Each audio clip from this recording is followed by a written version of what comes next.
Hello, hello, hello. Thank you so very much for joining us again this week. We back. Yes. Yes, yes, Another yes. Tuesday, another 3 o'clock Central Standard Time. Dr. Wright, let's jump in with you. We were talking on last week and then the week before, we were praying for your daughter. How are things? Look at God. I'm telling you, the Bible talks about the effectual and fervent prayers of the righteous ones. Let me first and foremost say I am honored that I know I got some praying sisters. Yeah. I am honored because so many times people will say, pray for me, pray for me. They walk away and they never pray for you. But I Ah, know I got some praying oh sisters yeah, oh yeah, because my yeah. baby is home and she is feeling better. And we are working through this process. She's still got a long way to go, but God sees and He knows all things. And I'm grateful. And I publicly say thank you to my sisters. Oh We wow, oh love wow, you. We love Love oh you. you wow, too. oh Oh, wow. and let me do another shout out because today is voting day. I got up and voted really, really early. My husband and I were like the first ones at the polls. And so we voted, and it was really interesting because you know how they give you the cute little sticker. I didn't get a cute little sticker. I got a pen. You come in and you pick your stylus, and you pick whatever color you want. Then you Okay. take that stylus and go through and you do your voting. On And then, COVID. yeah, girl, you get to keep the stylus, and they don't touch anything. You don't touch anything. So anybody pass anything, they lying. Anyway, they don't have to pass. They don't touch anything. So it really was exciting. I'm excited. I got my vote in. If Yeah. you don't vote, you can't complain. Oh, Okay. wait a minute. Well, hold up. Your POTUS said, there's a person who was very instrumental. We just celebrated his life. Representative He John didn't know Lewis, anything and he about said it. he don't see what the big thing, and that he's done the most for black. He's done more for black people than anybody else. Well, now you know I'm very seldom speechless, but the doctor's speechless right now because Sarita wants to talk for the doctor, and so I can't let her do that. Yeah. No words. Promise, no words. No words.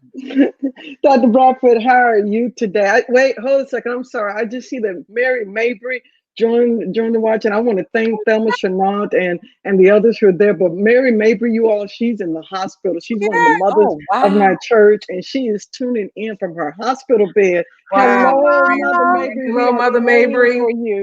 We are praying for you. Yes. Dr. Yeah. Brockford, how are you? I am wonderful, and things are going well in Dallas, Texas, other than this school issue. Mm. Many of the Oh, teachers are having issues, anxiety about going into school. And I mm, also saw students going in with masks, whatever. So we must continue to pray for our students, administrators, teachers, because it's real. Anxiety is real, depression is real in the classroom. So Hmm. let us continue to pray. Hmm. Mm. Wow. wow! Yeah. So, Dr. Bradford, we have boy a firecracker on today. Tell us who we got. Tell us who we got. Listen. I tell you, I'm excited to actually introduce this woman of God. Our guest today, of Wow! course, is the Reverend Dr. Cynthia Hale.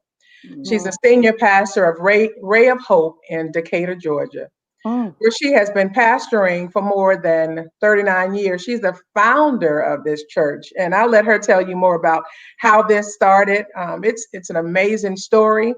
Dr. Hale received a Bachelor of Arts in Music from Hollins University, a Master of Divinity degree from Duke University, Wow!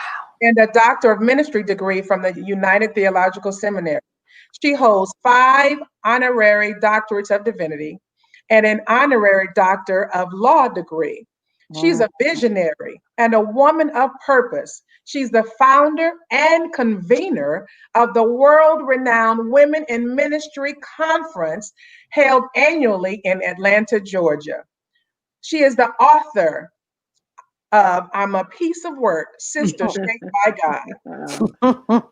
On and help me to welcome this woman of God, the Reverend Dr. Cynthia Cynthia Hale to the Timely Wisdom Podcast.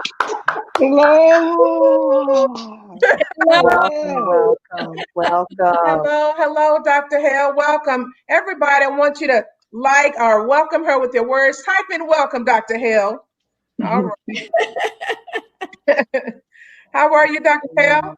I am doing great now. Thank you so much, Dr. Chalice and Dr. Venici and Dr. Soretta. I am so excited to be on with you all. I'm just returning from 30 days of vacation. Ooh, can I get one? Wow. 30 days. You know, I'm 67 years old, turning 68 in October. So I done earned this, baby. I paid for it with my life. And so I'm feeling refreshed and renewed. And, you know, when you come back to work, you got too much stuff to do. But this is a bright spot in the middle of all the emails and phone calls. So thank you all so much for allowing me to come on. I see all the welcomes. Hey, my beautiful sister. Good to see you. Love you. Thank you so much. Thank you so much for saying yes. You are such a visionary, and I'm just in awe of your organizational administrative genius. I want to know how you actually developed that skill coming from, and I'll let you share this. I won't open the door. I won't break the reel, but I want you to share where you came from to where you are now. Okay. Well, I tell you, I had a mother and father who were very organized. My mother was a school teacher. First, she was a social worker. Then she did secretarial work because she couldn't find any real work to do. And then she became a teacher. But my mother was very organized. And so that's the way my life has been organized or put together from the very beginning. But I was fortunate as a young woman, having gone to Hollins University. It was Hollins College back then. I was very fortunate to be involved in the Christian Church Disciples of Christ, and that's a predominantly white denomination. And it had some of the sharpest African American leaders who took me under their wings and taught me administration, literally, you know, how to run a meeting and how to organize, you know, an activity and all of that. So I work with them. And then my pastor, who is 2 years older than I am, was an administrative genius as well. Wow. And so, you know, when I began to develop the church, a lot of what he just shared with me, just talking about what ministry is all about administratively, came back to me. But then let me tell you, God orders the steps of a righteous man. Can I tell you that? And if you just follow him, if you just flow with him, like Chalice told me I'm supposed to do today, and I'm going to do it.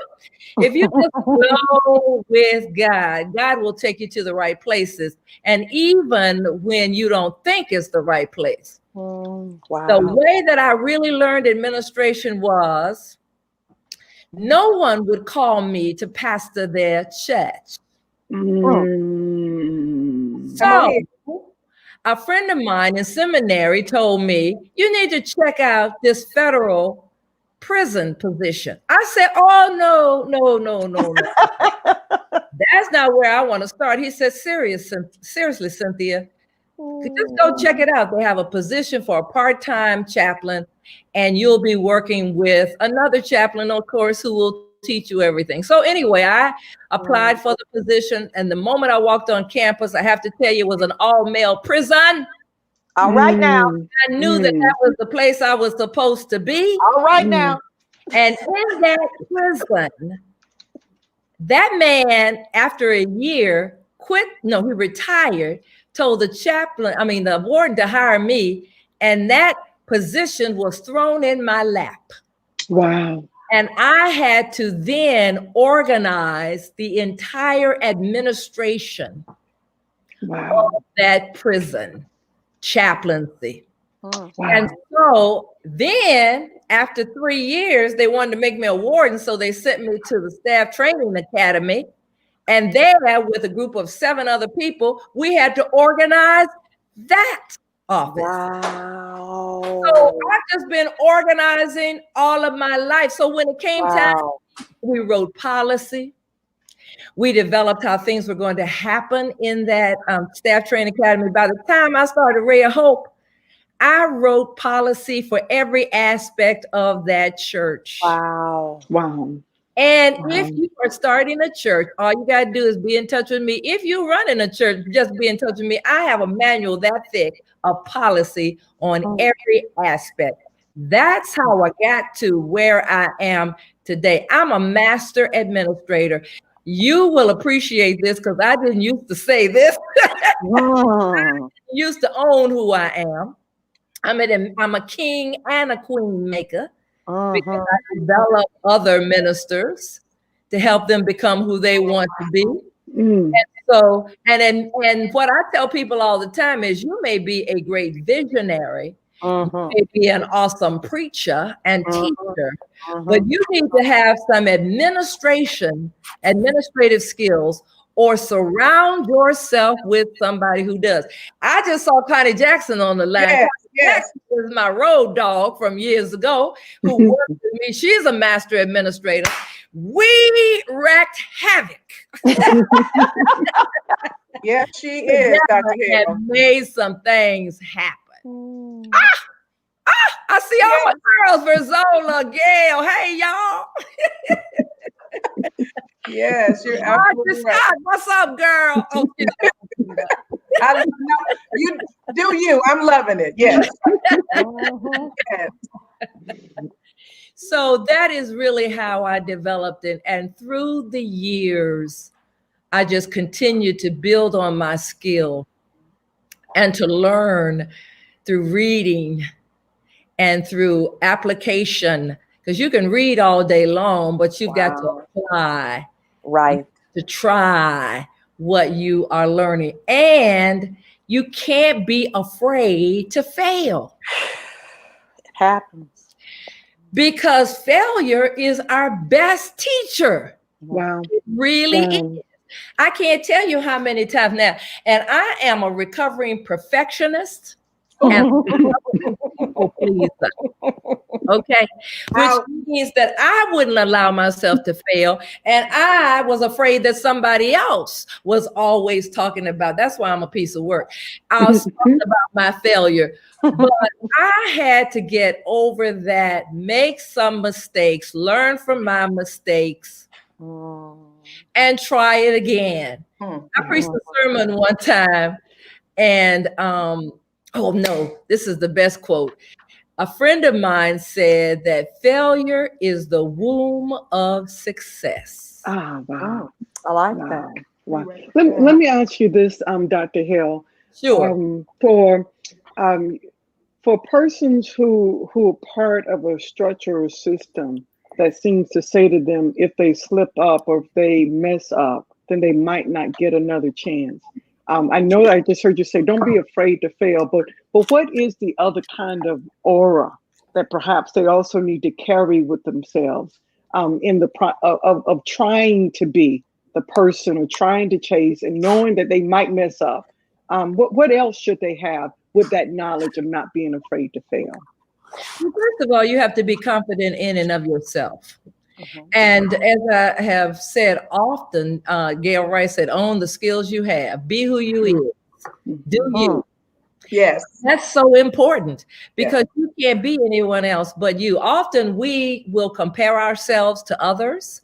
And so we're trying to live up to some unreal expectation. Wow. And we, like I said, we're trying to please other people, but you have to be confident in and of yourself. Women, gifted people, period, but gifted women have this proclivity to think less of ourselves than we ought to think. So low and no self-esteem. And we're always apologizing for being who we are and knowing what we know.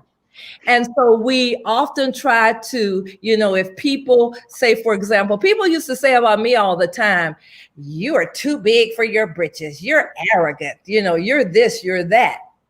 But what I had to learn to do was to accept me for who I am and be who I am and not apologize for that. Absolutely.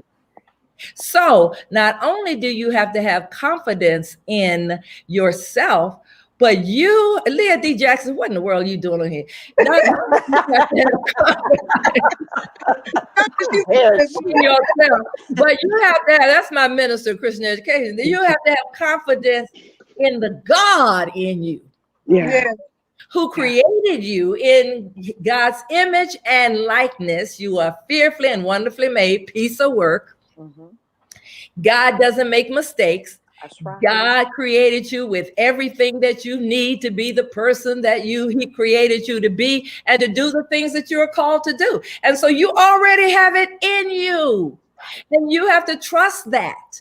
Trust that God would not put you in a position where God is not able to sustain you and keep you. So even when somebody threatens you and says you won't get another chance, they don't have the last word. God has the last word. The heart of the king, the supervisor, the crazy pastor that you're working for is in God's hands. And that's what you've got to trust. Because see, I was working. I didn't tell you that my supervisor at the prison was a fool who cussed me out every Sunday when I came to the prison and was about to preach. He cussed me out. Do you know what I did for my self-confidence? What was he cussing me out about? I don't know. If I made a mistake, he would cuss me out. And then one day I looked at him and said, Father Faye, because he was a Catholic priest, I love you. And I appreciate all the encouragement that you are giving me. What encouragement? I don't mean to encourage you. I said, I know. But the more you cuss me, the more I pray. The more I get in God's face and I let God talk to me. He wasn't the only person that was questioning me. The guards were there questioning me. One of them said, she's probably sleeping with the inmates. And I didn't know that he said it until much later. But when I found out, I said, baby, I'm too pretty to come in here and try to get a man. And I said, where did that come from? Well, what I realized was that in the midst of that crisis, something within began to emerge. And I had to begin to speak truth to him, to them, but first to myself. My God. Yes. But my whole life coming out of my own place of brokenness, low self-esteem, my whole life has been about helping women discover who we are. Yes, it has. What we have going for us. One of our brother clergy said to me, where did you get all of this from? I mean, where did you get this sense of affirmation? One scripture, Psalm 139. Read it, baby. That is the scripture. God, you knit me, I will praise you. Yes. Fearfully and wonderfully. You knit me together in my mother's womb. I am fearfully and wonderfully. Wonderful, extraordinary. Here we are afraid of what everybody else thinks about us when they ought to be afraid of us. If we ever got a clue about who we really are, no demon on earth or in hell would ever approach us because they couldn't. We have to understand that we are powerful, that we're dangerous. Let me give you a real live example that's happening in the media right now. Vice President Biden, presumptive presidential candidate, Democratic candidate, made the choice of his vice president, his running mate, a circus. I'm voting for him, but he made it a circus because he put, who else do you know asked the question, who should I select as my running mate? Have you noticed that the only people who are being subject to scrutiny and ugly remarks are the Black women? Mhm. Mm-hmm. Yes. Mm-hmm. The women of color? Yes. We are always on display. Mm. We are always subject to criticism. We are always being confronted with ugly critiques of who we are. Mm. That's the way I grew up. Right. Hair too nappy, face too dark.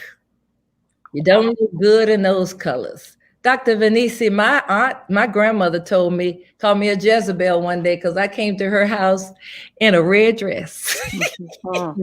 Red is a beautiful color. But red is a beautiful color. Anyway, That is a beautiful color. but the point is, we have to learn how to. All right, now I see. Okay, don't start. Don't start.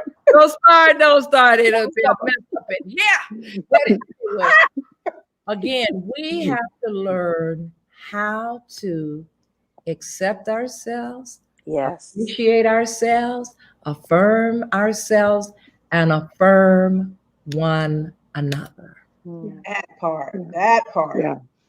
Yes.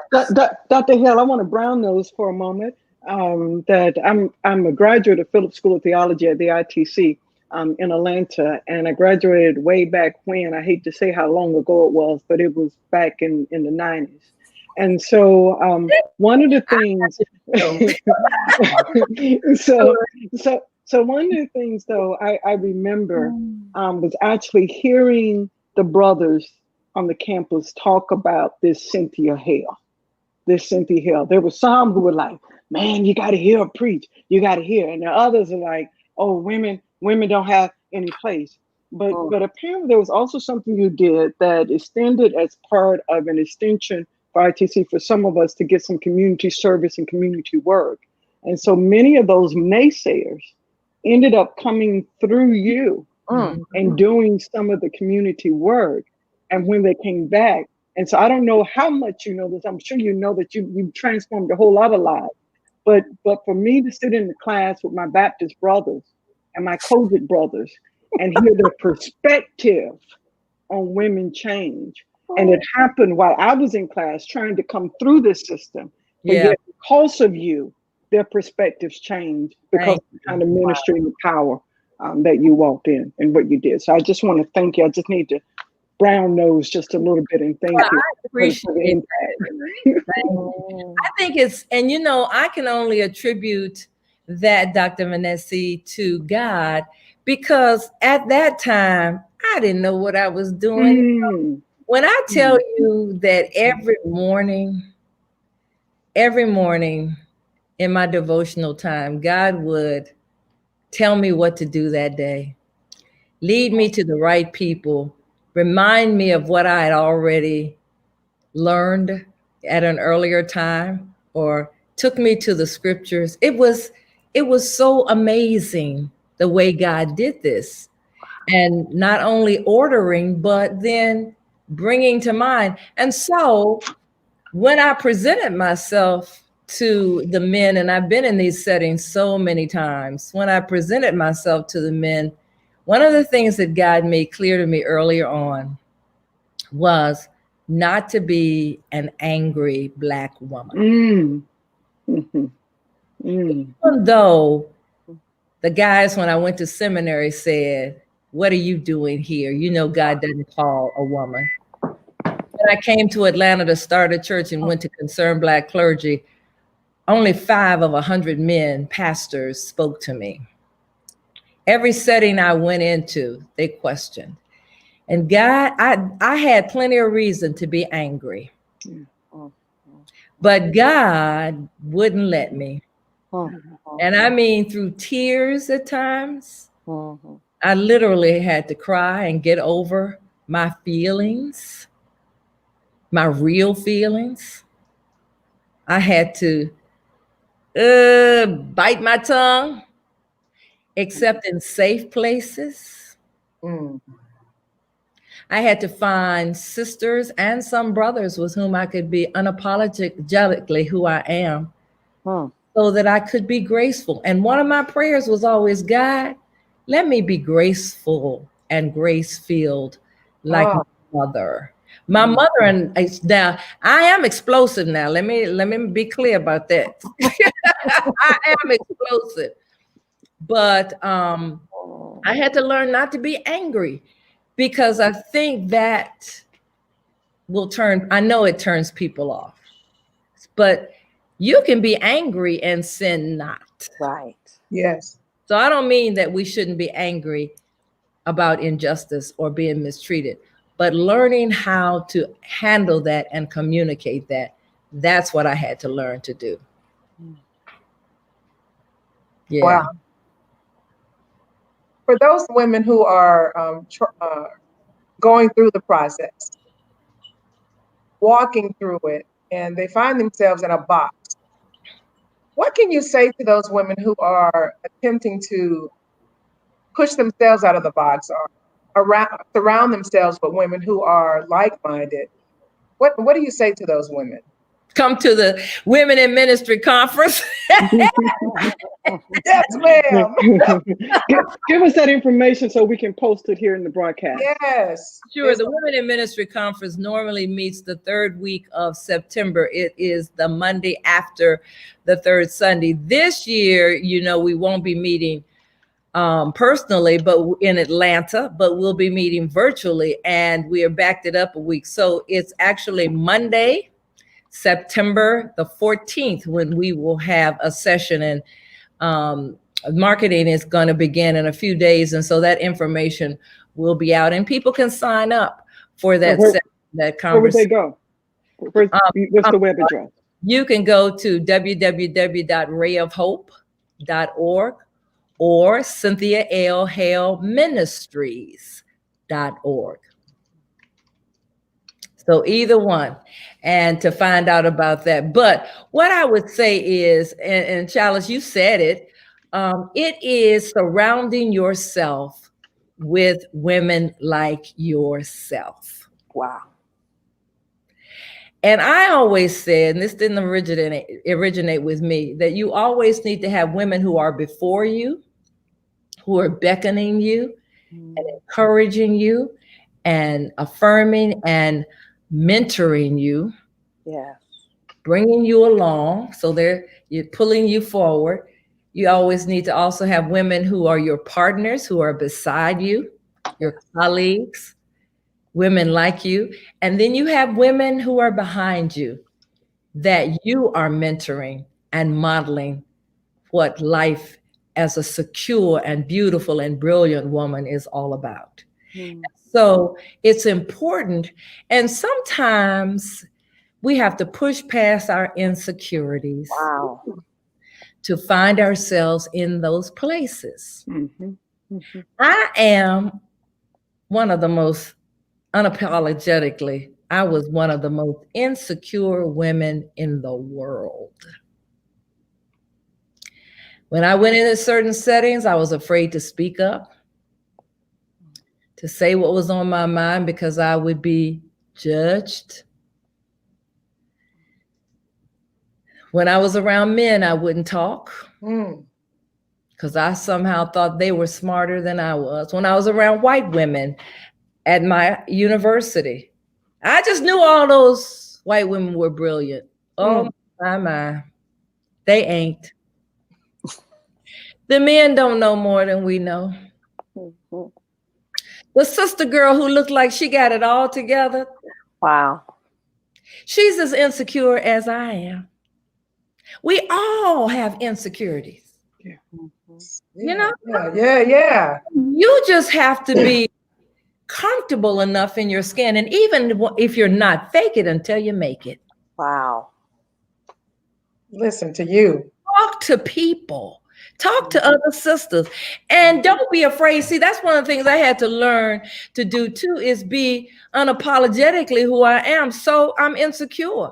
And Dr. Chalice saw some of that right before I got on the call. I'm going to tell it. I said, what am I supposed to do? Is this an interview or am I speaking? I can't talk for an hour. I told her that. Where did that come from? The pit of hell, but also my insecurity. My God. Why did I think that I could not speak?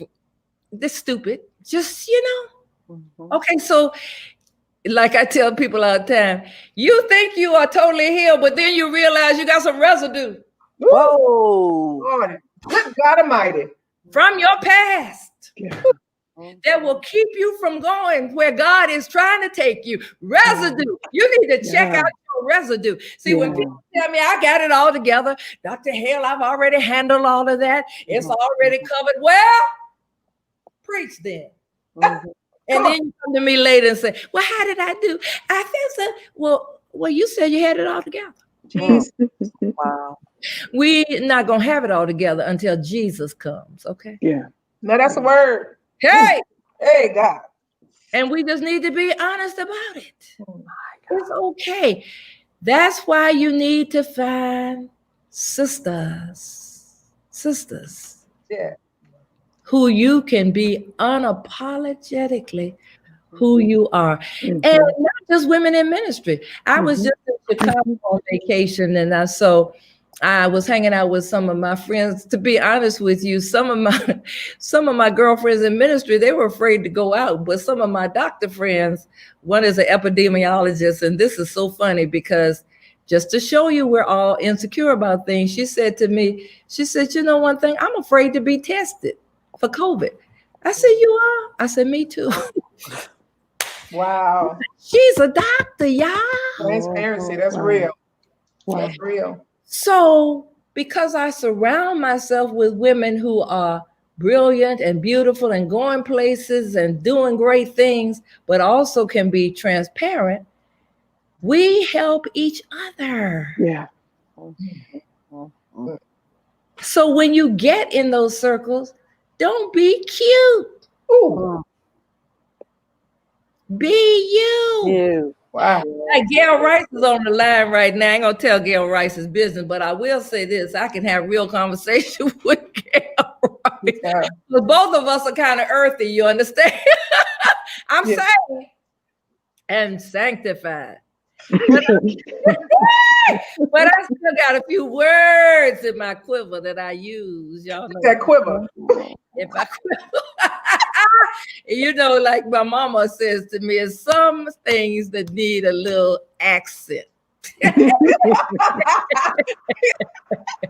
a little seasoning. Little seasoning, just a little seasoning. Sylvester said, hey, family. But the point is, Gail Rice would say to you, because Gail Rice is younger in ministry, Gail Rice started later than I did, all of that. How in the world am I going to hang with Dr. Hale? Well, we're all colleagues. Yeah. We're all girls. Don't make those distinctions and don't let anybody else make them for you. Right. Oh, that's a word. And put you in a box. Because if somebody does that to you, then you don't need to be with them. Right. Ouchie. Huh? I may be in a position where I can mentor you, but that doesn't mean I'm better than you. That's good, Doc. That's good. You want to surround yourself with anybody and everybody who can be your friend and who can help you. Man. Yes. So important. That's why Women in Ministry Conference, Gail said that would be me, earthy, right? Yeah, she's wonderful. Nobody like her. That Verzola law is the same way. Oh yeah, that's you already know about that one. Yes. But you know, it's wonderful today. Let me say this. It's wonderful today being where I am.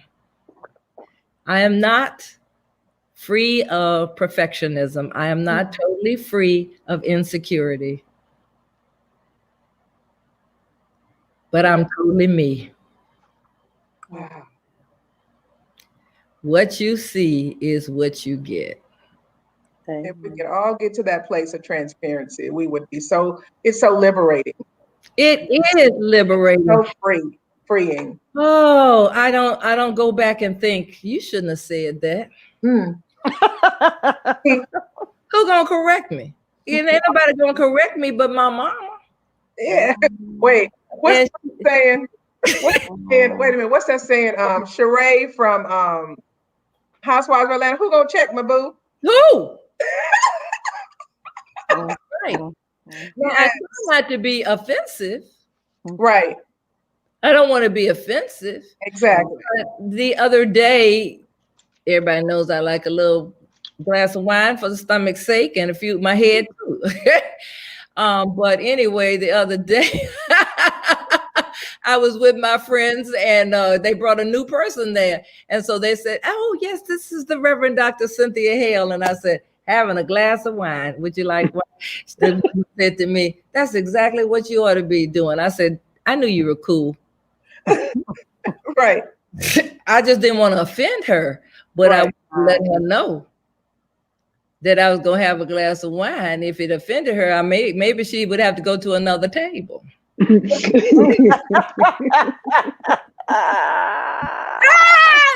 see what I mean? Transparency is liberating.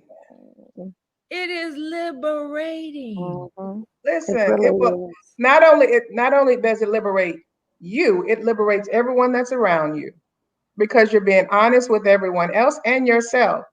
I find many women, that box that we sometimes keep ourselves in because we don't want people to see the real us. Right. We don't want people to hear the real us. But as you said, we all make mistakes. And if we surround ourselves with the right people, then there's a net for us to fall on.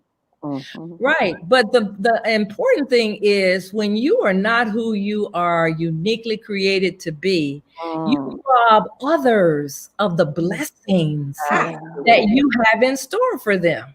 So you are worried about offending them or messing up, but there is so much more good in you. Absolutely. That people long to have and be a part of. And so you don't want to withhold who you are and who they need you to be. Somebody just needs somebody to be with an individual who can be honest. Then they can be honest. Dr. Claudette Anderson Copeland. Yes, Lord. Is my pastor. And she would call me years ago. She would call me because she knew I was struggling with my singleness and all of that. She said, Hale, are you yet holding on? I said, yes.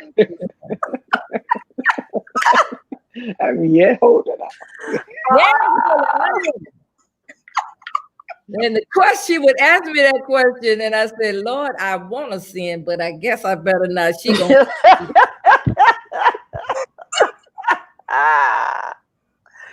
what I would do evil. Yield not to temptation. I said, don't sing that song no more. Anyway, but we would laugh about it. But because Claudette was so open with me, so vulnerable and transparent with me. When I needed to share some stuff that I hadn't shared with anybody in my life, I called her one day. I said, I need to tell you something. I've been through my whole life. I have combed through my whole life. I have identified everything that I've done wrong. I've confessed it to God. And where I needed to, I confessed it to individuals. But I've got one thing. And I told her what it was. She received it. She loved me through it. And she never brought it up again. And every time I look at her, I think, she knows all my stuff. And I laugh about it. Because after I told her I was totally free. Everybody needs somebody like that in your life. Yes, ma'am. Yes, ma'am. And you need somebody that has no need to repeat your stuff. That's it right there. Somebody you can trust totally. I looked at Gail Rice's comment. Did you see that? It says, I was shunned because I refused to stay in that traditional box folks put on me because I was a minister. Right. That happened so much in so many different denominations. I don't care where it is, it happened. And you shared it before. We need to step out of the box and be who God has called us to be and stop playing. Stop playing. Now you're going to have to live through the people shunning you. And somebody asked the question, how do you handle a person who can't accept your honesty? You cannot spend a whole lot of time with that person. There we go. Right. You're absolutely right. Decisions. That may not be the person that, one of my friends could not accept who I am. And so I pulled back for a while. And then they grew up and now they can. Wow. But if they never grow up, that's not your problem. I love it. And I think part of that is we have to ask God to put the people in our lives that He wants in our lives versus whom we want. Because sometimes we'll pick up some hobos. Yeah. And when you get hobos and spiritual groupies, they're going to do just what they do. Hobos are always begging, and spiritual groupies just want to be seen on your ticket. Some bumpkins. So, girl, go ahead. Take it from me. You are telling the truth. That is so true. They really do. And then on the other side of that is you have those people that gleaned from you so much at the time when you're quiet. It's got to be a problem. It's got to be something wrong. No, I just don't have anything to say right now. Or I learn more when I listen. Sometimes you learn their whole life story. You just listen and go, wow. Ooh, okay. Did you see what Rosa Simpson just said? Did you see that? No.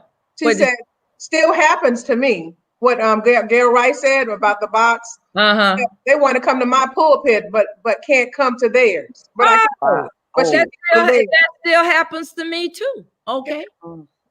And I just say to myself, it's their loss. Absolutely. And as a matter of fact, I have to tell you, hey, Bishop, baby, Bishop, that's my prayer partner. Years ago. Yeah, honey. Still praying for me. Yeah. But I had to learn that early on.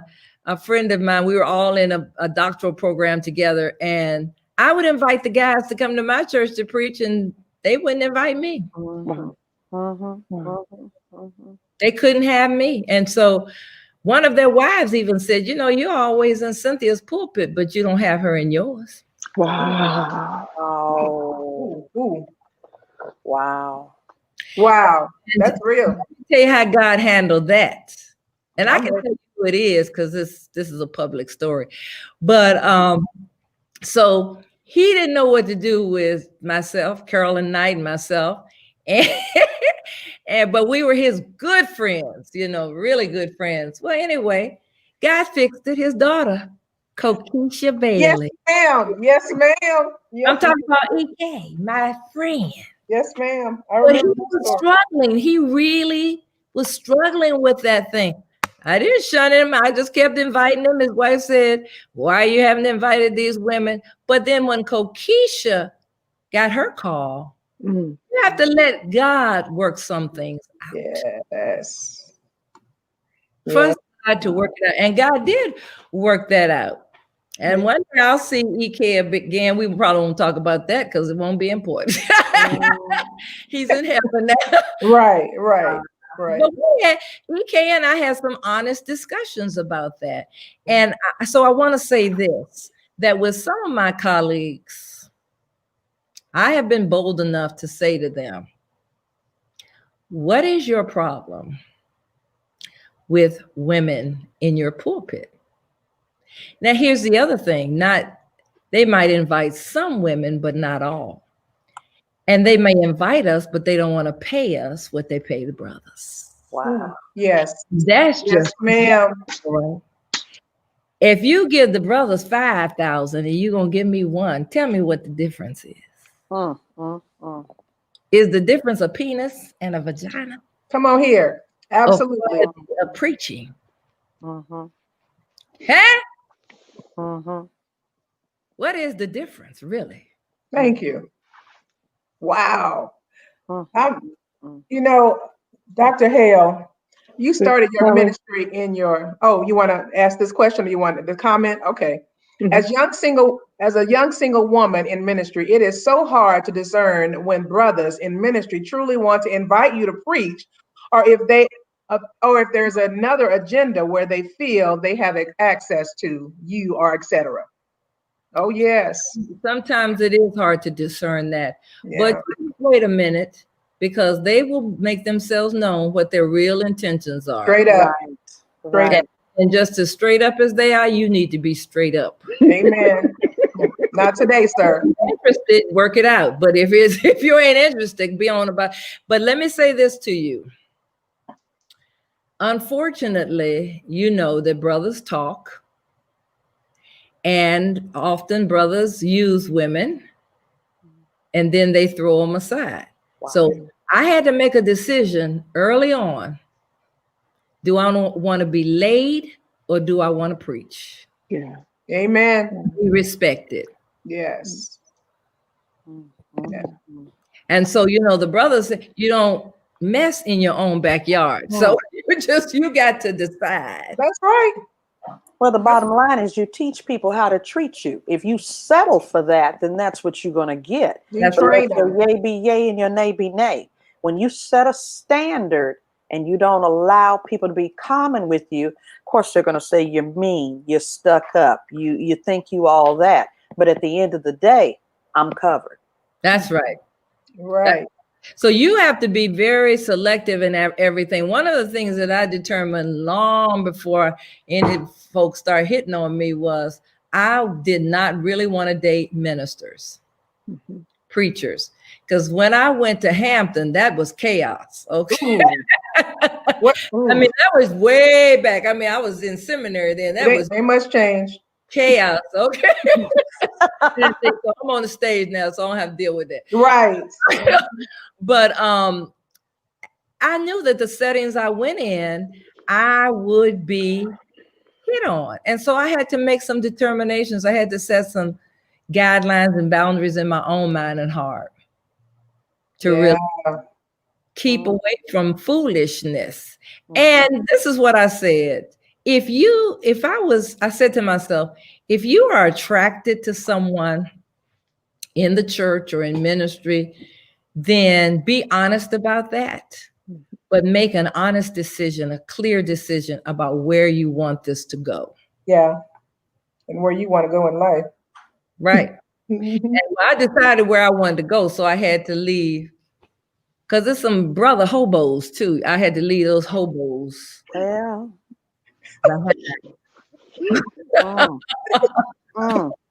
Gail Rice talked about inequality. There's inequality everywhere. Said there's inequality and there's inequity. There is a difference. And as you stated before, you want to pay the men 5,000 and the women 1,000. No, we just need some equity. The word is being preached. Right. Period. So you had Bill Curtis on last week. Yeah. And Bill Curtis and I, that's one of my best friends. But anyway, so we've talked about this. Yes. And Bill, I said to Bill one time, the only way this is going to be corrected is that the brothers have to speak up for us. That's good. And you're exactly right. And so he said, and I do. And I said, well, so what happens? He said, well, brothers will call me and say, you know, Dr. Hale's coming to preach for me. What should I pay her? And he said, well, what did you pay me? Or what do you pay Jerry Carter or John Gunn? Well, that's what you pay her. And so brothers have to change this, but we also have to play a role, not just with the preachers or whatever setting we happen to be in, ask them, what is your honorarium? That's the question. Honorarium? That's the question. What's your budget? What kind of budget? Pat Russell McLeod had to teach me this. She went to a church in Ohio one time. They paid her $5,000, put her in a 5-star hotel, took her to a 5-star restaurant. The next year they invited me. They put me in an old woman's house. They fixed me a chicken dinner after church. And, you hear what I'm saying? And they gave me a check that didn't even cover my airline ticket. Oh. That same church. Help us, somebody. What was the difference? Because I'm a preacher. She's a motivational speaker. No, the real difference is this. That's what I thought. The real difference was she negotiated. You see, Renita Weems says you don't get what you expect, you get what you negotiate. Wow. Sisters have to learn how to negotiate. You're not just a preacher, you are a businesswoman. That's you go right. to church, you're not just the pastor, you're the CEO of the company. And I started talking about that when I came into my own. I said, they said, well, you are the pastor. I said, I'm the CEO of the company. You understand? Yeah. When I'm coming and sitting by your bedside, praying over you, healing you with my touch. Yes. That's the pastor. But when I'm in here running this organization, making deals, purchasing a $10 million property, that's the CEO. So how you want to be paid as the CEO? You're going to get the pastor. You need to pay me CEO. Because like Berzola said, the buck stops here. Tammy Daigle says women need to ask. We have issues with that in all professions. Yes, ask. And a good friend of mine shared, we separate corporate America from the church, but you bring in all of those talents to the church. So why do we separate it? Right. The same talents that I used when I was in the Bureau of Prisons are the same ones I use in the church. Now, let me help you to see. This is why you have to work at this thing. When I left the Bureau of Prisons, I was a GS 12. When I went to pastor that church, of course, I was starting the church, and they were paying me a salary. I literally busted down to a GS 5. That salary was about a GS 5. The girl who, my partner there, went to be the head of the Bureau of Prisons, Kathy Hawk, I'll never forget her. She went up to be a GS 16. I don't remember what you get an idea about what salary. Oh, yes. But through the years, with the Lord's help, I've had to grow that salary and that package as I gain more. So I'm saying that to say you may start at a certain place, but you can't stay there. Wow. You got to have the courage to say to your elders or deacons or whoever is running it with you, we need to talk about my salary package. Do not go to a church without a package. You want everything included. You understand? Yes, ma'am. You want to negotiate. That comes from knowing who you are and what you bring to the table. If you don't think you're not worth anything, nobody else will. Help us today. But when you know who you are, and when I went to Ray of Hope, I didn't know, but that was the place to begin. But I grew. Wow. And I began to understand. And just a couple of months ago, right before COVID, I went to them and said, we need to talk about my salary this year. And I couldn't believe I was saying it. Because things have been tough in the church world, but I said we need to talk about my salary. Because I'm the one that has navigated the church through the difficult times. And now with COVID on my resume, Hey, maneuvering through COVID. yes. Yes, I put that on Pandemic. my resume, the pandemic. That's it. Ugh. Hey. Yes, ma'am. Dr. Hale. Gail Rice. Oh, you want to go ahead and do that one? Gail No, go Rice. ahead. You go ahead. One of my professors told me, this is Gail again, there is no separation between the sacred and the secular. That's true. I have nothing to add to that. That is exactly right. From God's perspective. But we make the separation. And we allow others to cause that to happen. Oh, we don't do that, right? That's good. We have about 3 wonderful minutes with you, Dr. Hale. Share with us if there were two powerful things or 2 things that you say, you know what, we didn't get to this, but I want to make sure that the audience knows this. What is it that you would share with us? I hit on this before, but I want to say this again. 2 things. One, in regards to your relationships with other women, we need one another. Absolutely. Yes. We need one another. There are just some things that you go through that only another woman, particularly a woman who loves you, will understand. And so we need to affirm one another. Yeah. I don't remember what she was doing, but Bishop Vashti was on a call with President Obama. She did an outstanding job. I just sent her a text and told her, you blessed me. Yeah. She does the same thing for me. It means so much to have another sister, one that you love and respect. Yes. And affirm you. Yes. So we need to affirm one another. We need to love on one another. That is so important. And secondly, I need women who are in the company of men not to try to stuff their oversized personalities, their gifts and abilities inside to make themselves more whatever. Come on, say that. Be who you are. Yes. Be just as affirming of them, but receive their affirmation as well. Every man is not trying to hit on you, okay? Amen.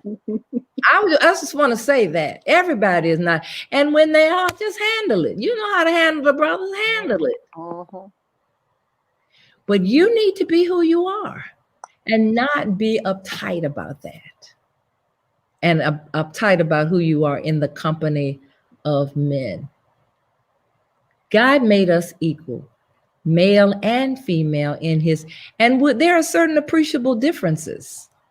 Yes. But and we like those. But we have gifts and abilities that we need to share with one another. Iron sharpens iron. I am just as great and blessed because of the women and men in ministry who I've been blessed to be a part of. But I have this certain love for my sisters. Yeah. Like a sister. So thank you all so much for letting me be a part of this conversation today. I appreciate you. Oh my gosh, Dr. Hale, we love and appreciate you. You are a mentor to many, and you walk that talk. You walk it. You walk what you say. And so many people are saying, we need you to come back. I will. Now I know how to deal with that. We want you to come back. We'll talk. Thank you. Thank you so Amen. much. Bless you. Too many nuggets. Look, Connie said, thanks, Doc. Another excellent conversation. Connie listens to me all the time. Connie, don't you get tired? I appreciate it. We love you.